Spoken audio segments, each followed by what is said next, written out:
सो hi everyone. तो students, आज के सेशन में हम डिस्कस करने जा रहे हैं फिगर ऑफ स्पीच का पार्ट 2। राइट, इससे पहले हमने कल वाले सेशन में एक पार्ट 1 किया था जिसमें मैंने आपको कुछ फिगर ऑफ स्पीच डिस्कस करी थी, जिसमें हमने मेटाफर किया था, देन आफ्टर सिमिली, एंटीथेसिस, आपको ऑक्सीमोरोन, ये हमारे हो चुके हैं ऑलरेडी। राइट, तो आज के सेशन में भी हम कुछ और नए फिगर ऑफ स्पीच को देखेंगे जो जिनको बेसिकली लिटरेरी डिवाइसेस भी बोलते हैं। राइट, तो कुछ न्यू लिटरेरी डिवाइसेस को भी देखेंगे, फिगर ऑफ स्पीच, अलंकार जिसको हिंदी में बोलते हैं, और फिर उसके बाद हम कुछ एमसीक्यूज भी आज के सेशन में डिस्कस करेंगे।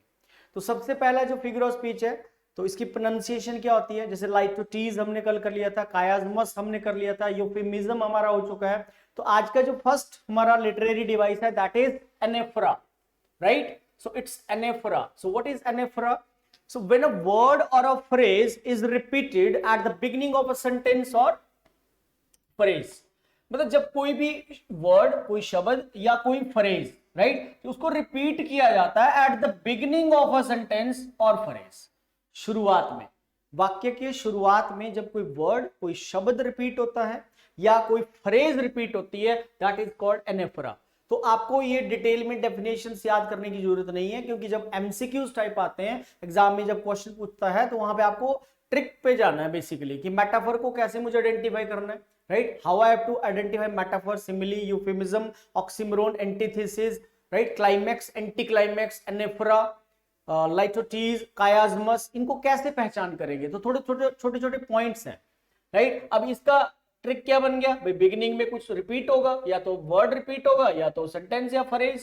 जैसे पूरा ring out the old shapes of foul disease, ring out the narrowing lust of gold. एक पोएट्री है, एक पोएम की लाइन है जिसमें ये लाइन कहता है राइटर, ठीक है, पोएट ये लाइन को बोलते हैं, ring out the old shapes of foul disease, ring out the narrowing lust of gold. अब आप यहां पे इस दोनों एग्जांपल्स में, दोनों सेंटेंसेस में देख सकते हो कि यहां पे शुरुआती जो वर्ड है that is ring out. Right, इसको रिपीट कर। तो अगर ऐसी कोई स्टेटमेंट आपके सामने आ जाए तो वो आपको फिर एनेफ्रा का एग्जांपल कहलाएगा। ठीक है, अगर ऐसा कोई सेंटेंस दिया हुआ एग्जाम में और आपको 4 ऑप्शन देगा तो वहां पे आपको एनेफ्रा पे मार्क करके आना है, क्योंकि इसकी शुरुआती वर्ड्स इसके रिपीट हो रहे हैं। सिंपल सी बात है, साधारण बात है, आप इस ट्रिक के थ्रू जो है इसको याद रख सकते हो। दूसरे पे आ जाओ। अब फर्स्ट जो सेशन था उसमें मैंने एक फिगर ऑफ स्पीच आपको बताई थी कि कभी भी ये वाला साइन आएगा, so that is called apostrophe. उसको तो बोलते हैं भाई एपोस्ट्रोफी, लेकिन ये एपोस्ट्रोफी नहीं है, ठीक है, दिस इज कॉल्ड एपिस्ट्रोफी। इसकी स्पेलिंग में डिफरेंस है, ध्यान रखना। वो एपोस्ट्रोफी है, उसका साइन ऑफ एक्सक्लेमेशन होता है, but this is not apostrophe, this is epistrophe. Right, now what is epistrophe? When a word or a phrase is repeated at the end of a sentence or phrase. तो आपका एनेफ्रा और epistrophe में थोड़ा सा difference है। एनेफ्रा में शुरुआती letter जो रिपीट होते हैं, शुरुआती वर्ड या फ्रेज, और एपिस्ट्रोफे में जो है बेसिकली आपका एंड वाले जो वर्ड्स होते हैं वो रिपीट होते हैं। बस इतनी सी बात है। राइट, तो यही आपको ध्यान रखना है कि एंडिंग वाले वर्ड्स या फ्रेज या क्लॉज रिपीट होगी तो फिर वो एपिस्ट्रोफिक एग्जांपल होगा, और शुरुआती वर्ड्स रिपीट होने पे हम मार्क करके आएंगे एनेफ्रा को।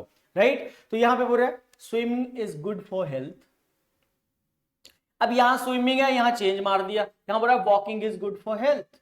अब आप देख सकते हो इज गुड फॉर हेल्थ या फॉर हेल्थ अकेला ही ले लो आप, यहां पे भी इज गुड फॉर हेल्थ। तो मतलब लास्ट लेटर रिपीट हो रहे हैं अब। राइट, जब लास्ट लेटर रिपीट होते हैं तो उसको बोलते हैं एपिस्ट्रोफे। मतलब अलंकार, उसका जो फिगर ऑफ स्पीच है, लिटरेरी डिवाइस है, उसको एपिस्ट्रोफे का नाम दिया जाता है। तो इसको स्टार्टिंग और एंडिंग वाले वर्ड से आप इन दो फिगर ऑफ स्पीच को समझ सकते हो। आगे देखेंगे third one is called its tetralogy. इसको आप प्लेोनिज्म भी बोल सकते हो। दिस इज ऑल्सो कॉल्ड प्लेोनिज्म, और यू कैन से टेट्रोलॉजी। राइट, सो टेट्रोलॉजी बोल रहा है same idea repeated in different words. एक ही आइडिया को, विचार एक ही होता है, लेकिन उस विचार को रिपीट किया जाता है, दोहराया जाता है अलग अलग शब्दों में। अब जैसे देखो, मैंने बोला, अगर मैं ऐसे बोलता हूं ही इज ब्रेव, एक सेंटेंस मैंने ये बोला ही इज ब्रेव, और दूसरा मैंने ये बोला, ठीक है, मैंने बोला he is bold, brave and dauntless. अच्छा, इसमें मैंने क्या बोला? अच्छा, आइडिया एक ही है, विचार एक ही है कि वो बहादुर है। इस पूरे वाक्य का मतलब एक ही निकल रहा है कि वो बहादुर है। तो इसको आप दो तरह से बोल सकते हो, आप सिंपली बोल लो he is brave, that's it. लेकिन टेथोलॉजी वो अलंकार होता है जिसको मतलब पुराने जो कवि होते थे, राइटर्स होते थे, ठीक है, या जो राइटर्स होते हैं, ठीक है, वो बेसिकली क्या करते हैं, अपनी राइटिंग को और ज्यादा इफेक्टिव बनाने के लिए इस लिटरेरी डिवाइस की हेल्प लेते थे। अब अगर आपसे पूछा जाए कि ही इज ब्रेव, ये हमारा इफेक्टिव, ज्यादा इफेक्टिव सेंटेंस, प्रभावशाली वाक्य ये पहला है या दूसरा है, तो आप बोलोगे सर कहीं ना कहीं ये सेकंड वाला सेंटेंस हमें ज्यादा इफेक्टिव लग रहा है। He is bold, brave and dauntless, right. Dauntless भी क्या होता है, फियरलेस, ब्रेव बहादुर, बोल्ड साहसी। तो विचार एक ही है लेकिन उसको अलग अलग शब्दों के माध्यम से और ज्यादा इफेक्टिव किया जा सकता है। ये राइटिंग के स्किल्स होते हैं, जब हम कोई ऐसे राइटिंग आप कर रहे हो, ठीक है, या आप लेटर राइटिंग कर रहे हो, है ना, राइटिंग स्किल्स में तो आपका अगर बच्चा ये भी लिख के जाएगा, मान लो लिखना चाह रहा है कि वो किसी बहादुरी की बात कर रहा है, वो सिंपली लिख रहा है ही इज ब्रेव, अगर आप इस वाक्य को लिख के आओगे इसकी जगह पे, तो आप नीचे वाला वाक्य जब लिखोगे तो जो आपका पेपर चेकर होगा वो ज्यादा प्रभावित होगा, इंप्रेस होगा आपसे कि आपकी राइटिंग स्किल आपके अंदर बहुत अच्छा है, जिसने एक ही थॉट को देखो कैसे ज्यादा इफेक्टिव लिख दिया, है ना। अब आपने बोला आई हर्ड इट, इतना बोल के छोड़ दो, सिर्फ इतना बोलो आई हर्ड इट, मैंने सुना था।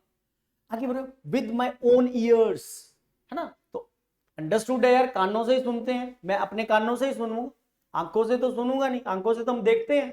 या I saw it with my own eyes, with my own eyes, तो मतलब ये थोड़ा सा इफेक्टिव बना रहा है, इस चीज को प्रभावशाली बनाने के लिए इस लिटरेरी टेथोलॉजी और प्लेयोनिज्म का यूज किया जाता है राइटर्स के द्वारा, राइट। तो I heard it with my own years, I saw it with my own eyes, तो इसको थोड़ा सा क्या बना रहा है, इफेक्टिव बना रहा है। तो इस फिगर ऑफ स्पीच को नाम दिया गया है टेथोलॉजी, और we can say pleonasm. Next inversion, very very important. Inversion का दूसरा नाम एक और भी होता है, this is also called hyperbaton, hyperbaton inversion you can say, और यू कैन से हाइपरबेथॉन, राइट। इन्वर्जन को तो कॉम्पिटिटिव एग्जाम्स में भी इसके क्वेश्चंस आते हैं, अगर हम दूसरे जो कंपटीशन के एग्जाम्स होते हैं apart from teaching exams like SSC, banking, ठीक है, उसमें भी इन्वर्जन की मतलब क्वेश्चन पूछे जाते हैं, एरर की फॉर्म में, ब्लैंक्स की फॉर्म में। और ये एक लिटरेरी डिवाइस है। इन्वर्जन का एक्चुअली मीनिंग पहले बता देता हूं, इन्वर्जन का मीनिंग मैंने यहां पे लिखा है, putting the verb before subject in order to emphasise. जब पोएट अपनी किसी बात पे स्ट्रेस देना चाहता है, जोर देना चाहता है, वहां पे इस लिटरेरी डिवाइस का यूज किया जाता है। कैसे, ठीक है, देखो ना, हमें छोटी क्लास से ये सिखाया है कि बेटा हेल्पिंग वर्ब आएगी, फिर सब्जेक्ट लगाओगे, और फिर उसके बाद मेन वर्ब लगाओगे, फिर अदर वर्ड लगाओगे, और एंड में आपको क्वेश्चन मार्क बताया गया। हम सबको ऐसे सिखाया गया स्कूल लेवल पे कि जब भी हेल्पिंग वर्ब सब्जेक्ट से पहले आती है, at the end we have to always use question mark. लेकिन इन्वर्जन में ऐसा नहीं होता, इन्वर्जन में ये होता है कि आप हेल्पिंग वर्ब भी पहले लिखोगे, फिर आप उसके बाद सब्जेक्ट लिखोगे, राइट, फिर आप मेन वर्ब लिख दो चाहे, फिर पूरा स्ट्रक्चर वैसे लिख दो, लेकिन एंड में फुल स्टॉप आता। अगर वर्ब पहले आ रही है, अगर वर्ब पहले आ रही है और फिर उसके बाद सब्जेक्ट लगा रहा है, और एंड में अगर क्वेश्चन मार्क नहीं है, फुल स्टॉप लग रहा है, तो it means that is the example of inversion, not interrogation. So there is a little bit difference between inversion and interrogation. If you find this question mark at the end of the statement, it means the statement belongs to interrogative sentence. अगर helping verb पहले आ रही है और end में full stop लग रहा है, तो फिर वो interrogative नहीं होता, that is invert form होती है, invert किया गया है, ठीक है। तो ये थोड़ा सा आप इसका पढ़े पहले, ठीक है। क्या बोल रहा है, order of words in a sentence is reversed, reverse हो जाता है। अब आप इस लाइन को, डैफोडिल्स पोयम की एक लाइन है, much have I seen and known, और नीचे बोला I have much seen and known। अब आपसे पूछा जाए कि भाई ऊपर वाली स्टेटमेंट में ज्यादा एम्फेसाइज है या नीचे वाली स्टेटमेंट में एम्फेसाइज है, तो आप देखोगे कि यहाँ पे I सब्जेक्ट आ रहा है, ठीक है, और यहाँ पे आपकी वर्ब आ रही है, ये वर्ब है, ये हमारा सब्जेक्ट है, यहाँ पे सब्जेक्ट पहले आ रहा है, वर्ब बाद में आ रही है। तो जब आप ऊपर वाली स्टेटमेंट इन्वर्जन का सेंटेंस, ये एक सिंपल सेंटेंस बन गया, I have much seen and known, this is not inverted form, inversion ऊपर है, much have I seen and known, 10,000 I saw at once, I saw 10,000 at once, ठीक है। तो ये बेसिकली डैफोडिल्स पोएम की lines हैं बेसिकली। तो आपको जब किसी बात पे जोर देना होता है, जब हम किसी बात पे स्ट्रेस डालते हैं, एम्फेसाइज देते हैं स्टूडेंट्स, वहां पे इस लिटरेरी डिवाइस का यूज किया जाता है। और कॉम्पिटिटिव एग्जाम्स में ये कई जगह यूज होता है। जैसे आप हार्डली के बाद कभी भी पढ़ोगे तो हार्डली हमेशा इन्वर्जन लेता है अपने बाद। नो सूनर के बाद कभी भी आप सेंटेंस पढ़ोगे ग्रामर में तो नो सूनर के बाद हमेशा ही इन्वर्ट किया जाता है स्टेटमेंट को। हार्डली के बाद हमेशा ही स्टेटमेंट को इन्वर्ट किया जाता है, राइट। और भी बहुत सारी प्लेसेस है। एडवर्ब्स ऑफ फ्रीक्वेंसी जो होता है, नेवर, ऑफन, सेल्डम, ऑलवेज, उसके बाद स्टेटमेंट को इन्वर्ट किया जाता है, राइट। तो under no circumstance, under no circumstance के बाद इन्वर्ट किया जाता है। वो फिर कंपटीशन की टर्म्स हैं। आपको यहाँ पे हल्का सा थोड़ा सा ध्यान रखना है कि इन्वर्जन क्या होता है। भाई बनता वाक्य इंट्रोगेटिव है लेकिन एंड में लगता फुल स्टॉप है। यहाँ पे हैव आई आ रहा है तो यहाँ क्वेश्चन मार्क नहीं है, देखो इन्वर्जन नहीं, ध्यान रखना आपने। चलो आगे आ जाते हैं। Zeugma, this is called, zeugma नहीं पढ़ना इसको, जेड को साइलेंट रखना है, it's zeugma. So what is zeugma? So when a verb और an adjective is used for two nouns, बोले जब कोई क्रिया और कोई विशेषण यूज किया जाता है दो नाउन्स के लिए, कोई वर्ब होगी या तो कोई एडजेक्टिव होगा, वो दो नाउन्स के लिए यूज किया जाता है। तो उसमें क्या होता है कि एक नाउन के ऊपर, to one noun it is properly applicable, एक नाउन के ऊपर वो वर्ब या तो वो विशेषण, वो क्रिया या तो वो विशेषण अप्लाई हो जाता है प्रॉपर, लेकिन जो सेकंड नाउन होता है सेंटेंस में वो अप्लाई उस पर नहीं हो पाता। छोटी सी बात है, दोबारा रिपीट कर देता हूं कि कोई भी ऐसी वर्ब या कोई भी एडजेक्टिव, ठीक है, जो दो नाउन्स के लिए अप्लाई होता है, लेकिन वहां पे होता है कि एक नाउन पे तो प्रॉपर्ली एप्लीकेबल हो जाता है लेकिन दूसरे नाउन पे अप्लाई नहीं कर पाओगे आप उसको, ठीक है। जैसे मैं एग्जांपल से आपको क्लियर कर देता हूं। यहां पे एग्जांपल दे रहा है, the moment and the vessel past, the moment and the vessel past, है ना। अब यहां पे क्या कर रहा है, एंड द वेसल पास्ट, ये पास्ट वर्ब यूज कर रहा है। बोला इसने जब एक वर्ब या एक एडजेक्टिव दो नाउन्स के लिए यूज होता है। अब मोमेंट एक नाउन है, वेसल भी एक नाउन है, नाउन यूज कर रहा है दो और वर्ब यूज कर रहा है एक। अब आपसे पूछा जाए कि पल गुजरते हैं, वेसल गुजरता है, तो होता क्या है स्टूडेंट्स, ये पल हमारी लाइफ के एक एक मिनट घट रहा है, एक एक पल, एक एक सेकंड हमारी जिंदगी का कम हो रहा है। तो गुजरता तो मोमेंट है ना, मोमेंट क्या होता है, पल, मतलब टाइम गुजरता है ना यार, टाइम बीतता है ना। वेसल बीतता नहीं है। वेसल के लिए देखो क्या यूज करता है, वेसल मीन्स होता है शिप, जहाज। Ship always sail not vessel, तो मतलब शिप हमेशा जो है सेल होता है, वेसल नहीं होता। तो यहां पे जो हमने ये जो पास्ट वर्ब लिखी है, ये इस मोमेंट के लिए, इस नाउन के लिए तो प्रॉपर अप्लाई हो रही है लेकिन वेसल के लिए अप्लाई नहीं हो रही। हालांकि अगर इसका मीनिंग बनाएंगे तो मीनिंग सही जाएगा, मीनिंग में गड़बड़ नहीं है, लेकिन आपको ये ध्यान रखना है कि यहाँ पे एक चीज के ऊपर ही वो वर्ब अप्लाई हो, इंप्लीमेंट हो सकती है, दोनों के ऊपर आप इसको इंप्लीमेंट नहीं कर सकते। जैसे बोल रहा है, she left the house with weeping eyes and heart. अच्छा, हमारी आंखों से जब पानी निकलता है, ठीक है, तो वो आई से निकलता है ना, हमारी, हम रोते हैं तो हमारी आई से टीयर्स निकलते हैं ना, हर्ट से थोड़ी, दिल से थोड़ी कभी टीयर निकलते। तो यहां पे weeping eyes and heart, eyes and heart use कर रहा है, ठीक है, और यहां पे विपिंग वर्ब को यूज कर रहा है। तो रोना तो इसके लिए अप्लाई होगा ना, इसके लिए, हर्ट के लिए थोड़ी होगा। हर्ट, हर्ट थोड़ी रोता है, दिल थोड़ी रोता है। दिल क्या करता है, heart never weeps, it always grieve. So right word heart, heart के लिए, दिल के लिए ग्रीव है, ठीक है। तो हर्ट हमेशा जो है, हर्ट कभी रोता नहीं है, ठीक है, दिल नहीं रोता हमारा, आंखों से पानी निकलता है, टीयर्स निकलते हैं। तो वो ये बोलना चाह रहा है, इस फिगर ऑफ स्पीच का नाम युग्मा बोला जाता है इसको, ठीक है। ये युग्मा का कमाल है, मतलब युग्मा इसको बोलते हैं। तो यहाँ पे एक वर्ब एक ही नाउन पे अप्लाई हो रही है, दूसरे पे एप्लीकेबल नहीं है। यहाँ पे भी एक वर्ब हमारी जो है आइज पे अप्लाई हो रही है, हर्ट पे नहीं हो रही है। ये यहाँ पे इसने लिख रखा है। आगे देख लेते हैं, क्लाइमैक्स। अब क्लाइमैक्स क्या होता है, क्लाइमैक्स को शुद्ध हिंदी में बोल सकते हैं निचोड़, है ना, जब कंक्लूजन निकलता है। जैसे मूवी देखने हम जाते हैं तो भाई हम, मेरी आपकी फ्रेंड आपको कोहनी मार के बोलती है कि देख ले अब क्लाइमैक्स आने वाला है।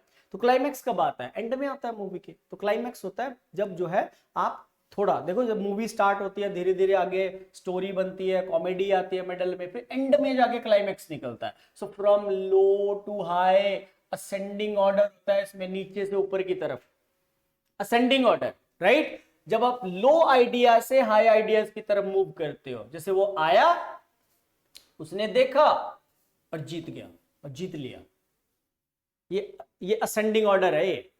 अब छोटे जो बेबी होते हैं, द बेबी स्टीयर्ड मतलब हिला, हिलना डुलना। बच्चा हिला डुला, उसने अपनी आंखें खोली, देखो आगे को ऐसे जा रहा है लो टू हाई आइडियाज की तरफ।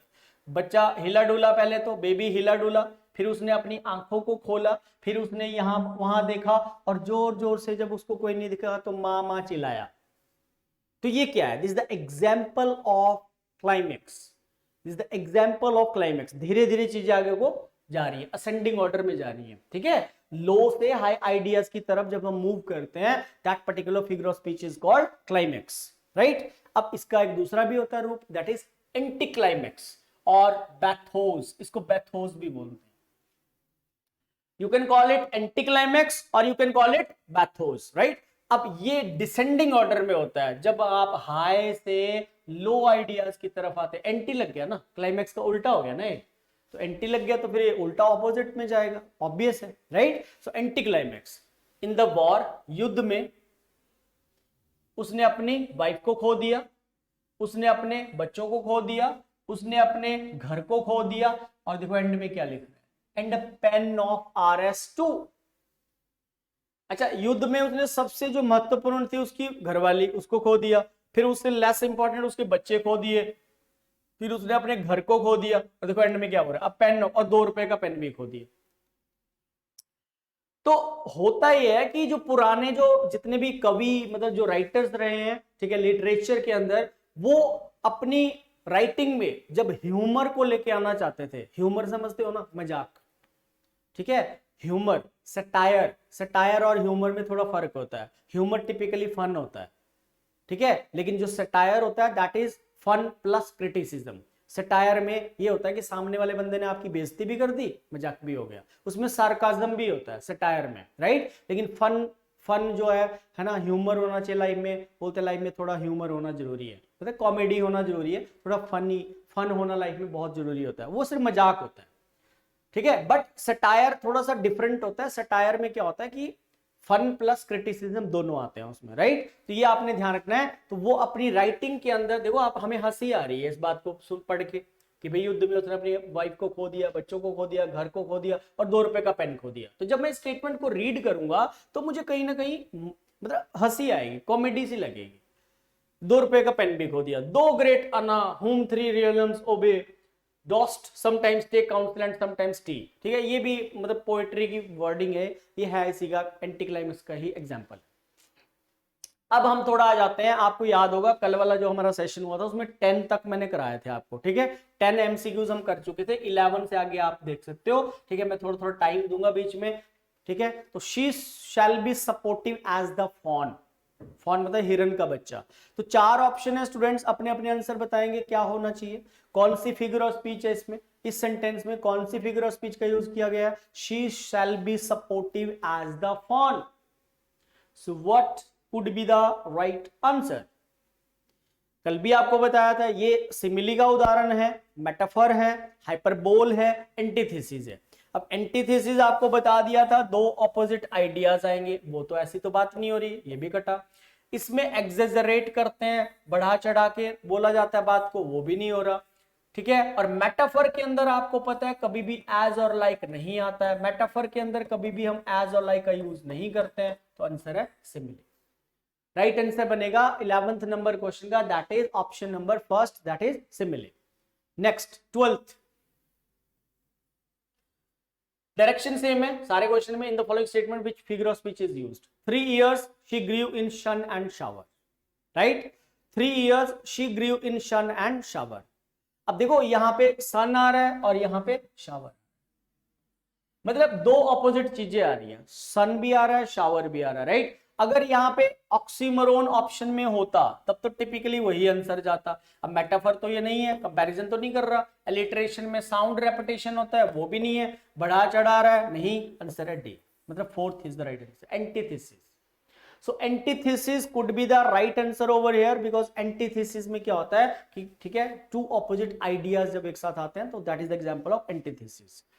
13, authority forgets a dying king is an example of apostrophe।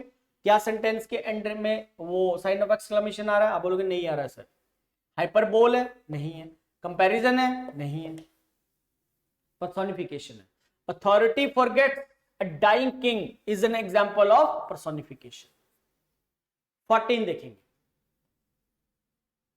ये एक फिक्स्ड क्वेश्चन है, इसका कोई इलाज नहीं है, ये स्टैटिक बात है, आपको पता होगा तभी बता पाओगे। The terms onomatopoeia and oxymoron came from, मतलब ओनोमोटोपिया आपको बताया था कल, ठीक है, कि साउंड से जो भी फिगर ऑफ स्पीच रिलेट करती है, जैसे नाइटिंगेल सिंग करती हैं, डॉग्स बार्क करते हैं, ठीक है, हिसिंग साउंड स्नेक करता है, ठीक है, थंडरिंग साउंड, साउंड जब भी आएगा तो ओनोमोटोपिया है। तो ये जो टर्म बता रहा है कि ओनोमोटोपिया और ऑक्सीमोरोन टर्म कहां से आई है, तो ये आई है स्टूडेंट आपकी ग्रीक से। याद ही कर लेना है, इसमें कुछ ट्रिक नहीं है, ये स्टैटिक बात है, आपको लर्न करनी पड़ेगी और कोई इलाज नहीं। 15, the phrase is the humming bee, the cackling hen and the buzzing saw are examples of. ये स्पूनोरिज्म का एग्जांपल है, पर्सोनिफिकेशन है, ओनोमोटोपिया, मेटोनमी है, ठीक है। The phrase is the humming bee, humming bee, ठीक है। द कैकलिंग हेन, हेन कैकल करती है, साउंड आ गया, साउंड आ गया तो आंसर थर्ड है, इट इज ओनोमोटोपिया, क्योंकि आपको बता दिया मैंने, साउंड से रिलेटेड जो आपकी फिगर ऑफ स्पीच होती है वो ओनोमोटोपिया होती है। 16 पे आ जाओ, how many times have I told you to clean your room, कौन सा क्वेश्चन है ये? It's hyperbole, it's rhetorical question, it's oxymoron, it's eponymy. तो एपोनोमी अभी आपको पढ़ाया नहीं है, इसको रहने दो, ये नहीं है, ये राइट आंसर है second, that is this is rhetorical question। how many times have I told you to clean your room? this is the example of rhetorical question है, ये rhetorical question बोलते हैं। 17, necessity is the mother of invention। necessity is the mother of invention, कहावत है, आवश्यकता आविष्कार की जननी है, आवश्यकता आविष्कार की जननी है, तो ये क्या है? ठीक है, अब मदर मतलब एक नॉन लिविंग थिंग को ह्यूमन रूप दिया जा रहा है, ह्यूमन क्वालिटी का रूप दिया जा रहा है। तो आपको बताया था पैराडॉक्स ये नहीं होता, लाइटोटीज ये नहीं होता, ऑक्सीमोरोन ये नहीं होता, right answer is third, that is this is the example of personification, है ना, क्योंकि यहां पे एक नॉन लिविंग थिंग को ह्यूमन क्वालिटी का रूप देने का काम किया जा रहा है। तो ऐसे जो एग्जांपल्स होते हैं वहां पे आप लगाया करें पर्सोनिफिकेशन, और ये भी इंपॉर्टेंट है। और जो आपको मैंने एक ओनोमोटोपिया बताया वो भी बहुत इंपॉर्टेंट है, आता रहता है टीचिंग एग्जाम्स में। Oxymoron is also very very important. 18, she floats like a laugh from the lips of a dream. Poetry की वर्डिंग है, मतलब लिटरेचर की लाइंस हैं बेसिकली, ठीक है। तो फिगर ऑफ स्पीच इंपॉर्टेंट है और लिटरेचर के अंदर ही ये चीजें चलती हैं बेसिकली, ठीक है। तो आपको इसके बाद फिर लिटरेचर भी स्टार्ट करेंगे आपके EMRS बैच में, क्योंकि उसमें सिलेबस में DSSS का जो सिलेबस है उसमें लिटरेचर भी रहेगा हमारा, उसके PYQs भी मैं स्टार्ट करूंगा जल्दी ही, ठीक है। तो शुरुआत मैंने फिगर ऑफ स्पीच से करी है। तो she floats like a laugh from the lips of a dream, इसका जो राइट आंसर बनेगा बेटा क्या हो सकता है? आप देख सकते हो यहाँ पे शी फ्लोट्स के बाद यहाँ पे क्या आ रहा है? लाइक आ रहा है। बहुत इजी है, सिमिली को पहचानना बहुत ज्यादा इजी है, मतलब आप इजीली इस चीज को पकड़ सकते हो। तो पर्सोनिफिकेशन तो नहीं है, मेटाफर भी नहीं है और ऑक्सीमोरोन भी नहीं है, राइट आंसर क्या बनेगा इसका? सिमिली, ठीक है जी। तो ये 18 क्वेश्चन मैंने PYQs मतलब MCQ टाइप आपको करवा दिए। पहले मैंने आपको थोड़ा डिटेल में भी बता दिया, जितने भी हमने 15 to 20 के राउंड हमारे हो गए टोटल, ठीक है। तो इसको आप एक बार रिवाइज करें, इससे ही क्वेश्चन कहीं ना कहीं बन जाता है, ठीक है। मतलब टीचिंग एग्जाम लेवल पे जहां तक पूछता है फिगर ऑफ स्पीच में, ठीक है। बाकी अगर हम आगे जाके UGC नेट की बात करते हैं, ठीक है, या फिर मास्टर कैडर लेवल की बात करते हैं, ठीक है, तो वहां पे फिर इसके अंदर भी बहुत सारे आगे जाके जैसे ऑप्शन में भी आ रहे हैं, जैसे पीछे आए ना ऑप्शन में, आप देख सकते हो पैराडॉक्स क्या होता है, आयरनी क्या होती है, ये बहुत सारी होती हैं, 400 to 500 है के करीब है सारी टोटल अगर माने हम फिगर ऑफ स्पीच को। लेकिन जो आपका पेपर का लेवल है उसमें इतना कर भी अगर आप पढ़ लोगे, 20-25 भी आपका नॉलेज होगा, तो कहीं ना कहीं क्वेश्चन आपका यहीं से भी फंस जाएगा। तो आज के सेशन में इतना रहेगा, बाकी मिलते हैं नेक्स्ट सेशन में। Thank you very much, take care, see you.